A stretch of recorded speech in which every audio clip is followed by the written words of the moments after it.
A paz do Senhor Jesus, meus queridos, amados irmãos e público em geral. Eu estava ontem fazendo compra, aí entrei numa farmácia para comprar um remédio, aí conversando ali com a menina ali do balcão, aí comecei a falar de Jesus para ela, aí ela ficou ouvindo, aí ela falou para mim assim, ela ouviu o que eu estava falando, né? Mas depois ela chegou e falou assim, eu não quero saber dessas coisas não, eu quero ficar na minha. Eu falei assim, menina, eu quero falar um negócio para você. Quando eu não tinha Jesus, né, não conhecia Jesus, a minha vida era toda transtornada. Eu não tinha paz, eu pensava que tinha tudo, mas não tinha paz. Porque eu tinha, meus pais ainda eram vivos, minha mãe, né, e meus irmãos, tinha um bom emprego, ganhava bem, mas eu sentia um vazio. Eu estava ali no meio deles, mas sentia um vazio, sentia que algo diferente passava na minha vida. E eu não conseguia descobrir o que faltava na minha vida. Então, eu acredito que isso também falta na vida de muitas pessoas. Pessoas têm tudo, né? Tem a família completa, moram com a família, tem um bom emprego, tem uma boa casa, alguns têm até um bom carro, mas não consegue ser feliz porque falta algo e essa pessoa não consegue descobrir. Aí eu me perguntei para mim mesmo, o que será que falta na minha vida? Que eu sinto um vazio e não consigo ser feliz, às vezes dá até vontade de chorar, uma angústia, uma mágoa. Foi aí que um dia na rua, um rapaz que eu conhecia que tinha problemas com vício mesmo de droga. Aí eu vi o testemunho dele, aí ele me contou, né, o que aconteceu com ele, que ele foi para a igreja, um vizinho levou ele para a igreja e aí ele conheceu Jesus, aí ele sentiu que a vida dele tinha mudado, aí me convidou para ir para a igreja, né? Eu falei, eu vou sim, irmão, foi até no domingo de manhã, eu falei assim, vou sim, tu vai para a igreja hoje comigo? Eu falei, vou para a igreja hoje contigo. Aí foi num domingo, aí eu fui para a igreja à noite, fui com ele, aí chegou lá e tinha um presbítero pregando, né? E aí ele deu oportunidade para minha varoa lá louvar, e quando a varoa começou a louvar, aí eu já estava quase chorando, né? Aí comecei a chorar, a lágrima desceu direto, e comecei a chorar. Aí eu senti que algo diferente mudou, né? Porque eu comecei a sentir aquelas coisas ruins que estavam comigo, né? Angústia, mágoa, só coisa ruim, né? Pensamento negativo começou a sair. Eu comecei a suar, comecei a chorar. Aí o pastor veio, né? Aí me orou, aí perguntou se eu queria aceitar Jesus, que eu teria o nome escrito no livro da vida. Eu falei assim, aceito se Deus, sim, aceito Jesus como único e suficiente Salvador. Foi dali para cá que minha vida começou a mudar. Aquele vazio que eu sentia no meu interior, não sentia mais. Tinha caído por terra aquele vazio, aquela mágoa, angústia, tristeza, desânimo, tudo de ruim tinha saído, tinha caído por terra. Aí eu aceitei, comecei a congregar na igreja, comecei a fazer a obra. Aí o que eu questiono, né, e pergunto a todos vocês, para que Deus venha fazer morada em nossos corações, que Ele venha fazer uma mudança radical na vida das pessoas, as pessoas têm que querer. Tem que querer. Não adianta você, se você ficar brincando com as coisas de Deus, tem que querer, tem que fazer a vontade de Deus, tem que ser honesto contigo mesmo, para que Deus venha fazer algo diferente na tua vida. Ó, e eu te garanto, tá, que Deus faz, tá? A pessoa tem que querer. Por que eu estou falando isso? Porque eu tinha família completa.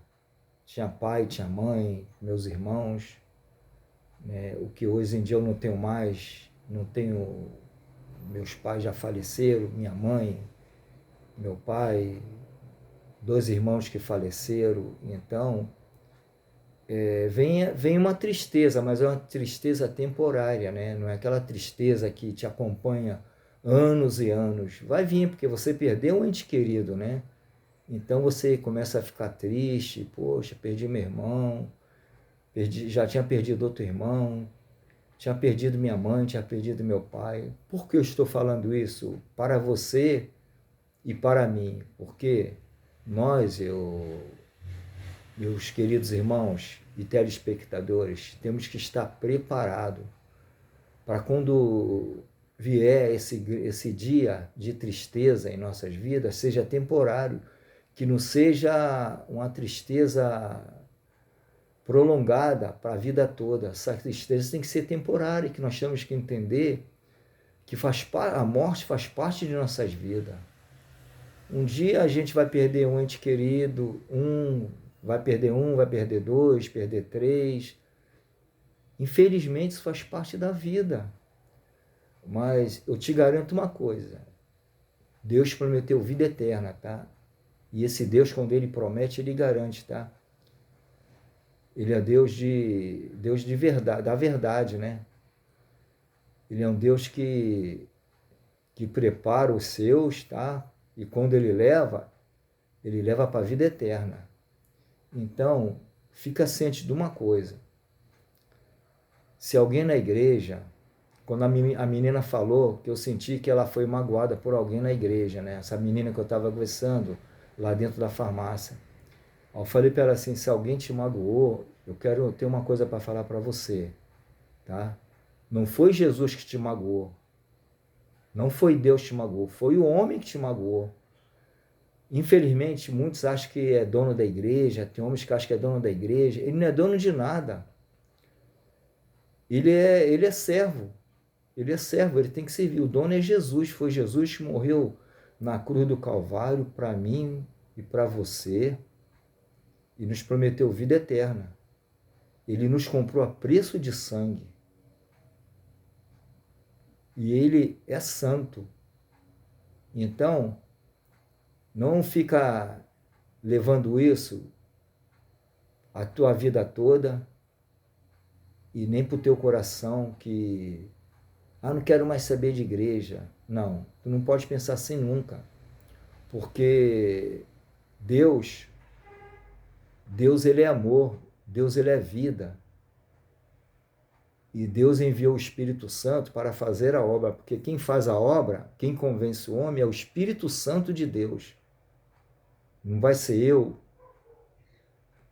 pastor Paulo, não vai ser pastor Walter, pastor Aleluia, seja qual seja o pastor que vai convencer a pessoa a retornar para a igreja, a ter mudança de vida. Quem vai convencer é o Espírito Santo de Deus. E a pessoa tem que querer, porque o Espírito Santo de Deus, ele não vai invadir o teu coração. Ele não quer nada obrigado. Porque tudo que faz parte de Deus, a igreja de Deus, é voluntário. A obra é voluntária. Você não é obrigado a nada.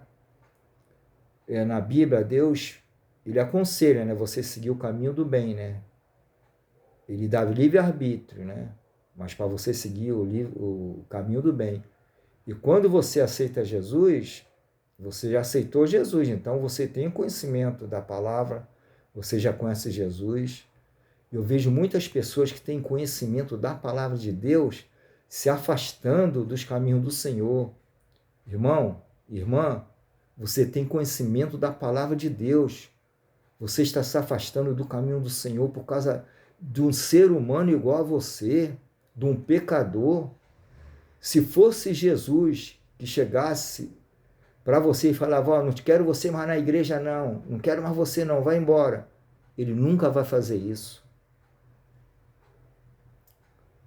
Deus nunca vai fazer isso com você. Então, bota uma coisa na tua cabeça, no teu coração. A obra é de Deus. Foi Ele que morreu na cruz do Calvário. É por isso que eu, quando vou visitar uma igreja, eu vou de cabeça erguida, seja qualquer igreja que for, porque está no meu coração, está na minha mente, que a igreja é do Senhor, a igreja é de Jesus, a igreja não é do homem. Se o homem acha que a igreja é dele, então ali Deus não faz parte daquela igreja. Pensa igual a mim também, porque você vai ver que o dono da obra é o Senhor Jesus, Ele que é o dono da obra. É Ele que cura, transforma, liberta, faz milagre. O homem é simplesmente um servo. E eu tenho algo também para falar para você, tá? Como em toda área, tem gente do bem e gente do mal. Gente que não faz a vontade de Deus, outros fazem a vontade de Deus. Tem pastores do bem, tem pastores do mal, que não faz a vontade de Deus. Faz a obra de qualquer jeito, de qualquer maneira. E Deus não quer a obra de qualquer jeito, de qualquer maneira. Deus é perfeito, tudo para Ele é perfeito. Então a obra do Senhor tem que ser uma obra com retidão, uma obra guiada pelo Espírito Santo de Deus. Depois de ressuscitar e ficar ainda 40 dias aí com o discípulo, Deus viu que o homem não conseguiria fazer a obra sozinho. Então, o que ele falou para os discípulos? Fique em Jerusalém, que eu vou ao céu, enviarei eu Consolador. Está no livro de Atos, número 2, Atos 2.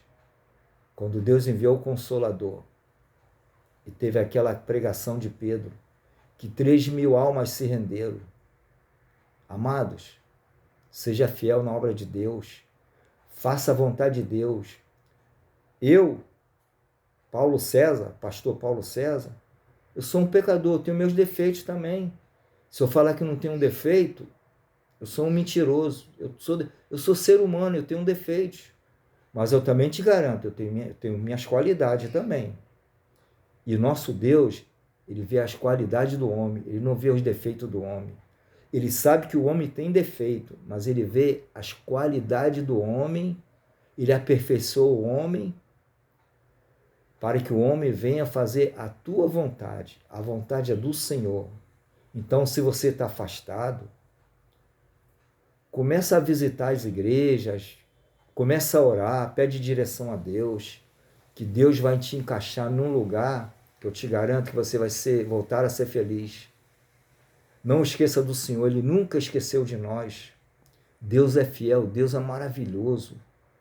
Esse Deus que transforma as pessoas. Eu conheço muitas pessoas que foram transformadas. Vou dar 2 exemplos da Bíblia de pessoas que foram transformadas.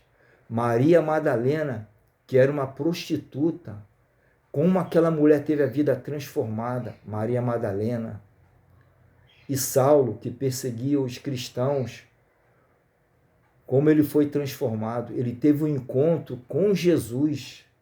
Saulo, que até o nome dele foi mudado, passou a ser chamado Paulo, apóstolo Paulo.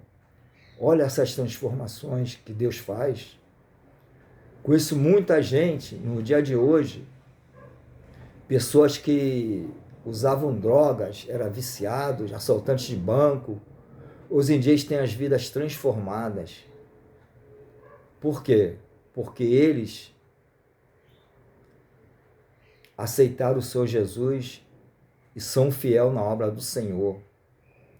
E tem aqueles também, né, que têm conhecimento da palavra, infelizmente viraram as costas para Deus, aí agora está no mundão aí, ó, sofrendo. Eles preferem ficar sofrendo e perder a salvação. E tem muitos que ainda se encontram dentro da igreja. O corpo dele está dentro da igreja, mas a mente dele, o coração deles, estão fora da igreja. Esses são os piores de todos. Mas a capa vai cair, isso eu garanto. Deus dá corda, está dando corda. Mas um dia o tombo deles vai ser feio. Por quê? Por causa deles, muitos estão saindo da igreja. Então, meu irmão, se você está afastado de Deus por causa do homem, volta atrás, porque não foi Deus que te afastou da igreja, foi você mesmo que se afastou. O maior culpado é você mesmo, nem é aquele que te magoou, porque você poderia muito bem ter saído daquela igreja que você não estava se sentindo bem e ter ido para outra igreja. Fica na direção de Deus, ora, faça jejum, oração, escuta louvores, lê a Bíblia e pede direção a Deus, que vai ver só que você vai retornar para os braços do Senhor. E Deus vai te usar tremendamente, vai fazer você ganhar almas para o reino do Senhor. Seja guiada pelo Espírito, meu irmão, minha irmã. Faça a vontade de Deus. É essa palavra que Deus colocou no meu coração para trazer para todos vocês e para mim também. Para mim também, para todos nós. Seja fiel às coisas de Deus. Não olha nem para a direita, nem para a esquerda. Não faça como Pedro fez. Pedro estava andando sobre as águas. Aí Jesus, ele estava olhando para o Senhor Jesus, para Deus. Quando ele olhou para a direita e para a esquerda, ele afundou. E é isso que está acontecendo. Muitos estão se afundando, porque está olhando para a direita e para a esquerda. O alvo é Jesus. O alvo é o Senhor. O alvo é Deus. Ele que é o alvo. É Ele que cura, Ele que transforma, Ele que liberta. É Ele que vai te trazer felicidade. Sabemos que vem as provas, vem um deserto. Com certeza vai vir prova, vai vir pessoas querer te afrontar. Mas só você em levantar a mão e repreender e trazer no teu coração, na tua mente, não precisa nem abrir a boca, o nome do Senhor Jesus. Você repreender em nome do Senhor Jesus, essas pessoas que vão te afrontar, que estão te afrontando, eles vão sair em retirada. O inimigo de nossas almas vão sair em retirada. E lembre-se, o nosso inimigo não é a carne nem o sangue, não é o ser humano. O nosso inimigo é espiritual. O nosso inimigo é o diabo, ele que é o nosso inimigo. E esse inimigo, para combater a ele, vocês têm que estar revestido com a couraça da justiça. Efésios 3. Louvado seja o santo nome do Senhor. Graça e paz para todos. E fiquem com Deus.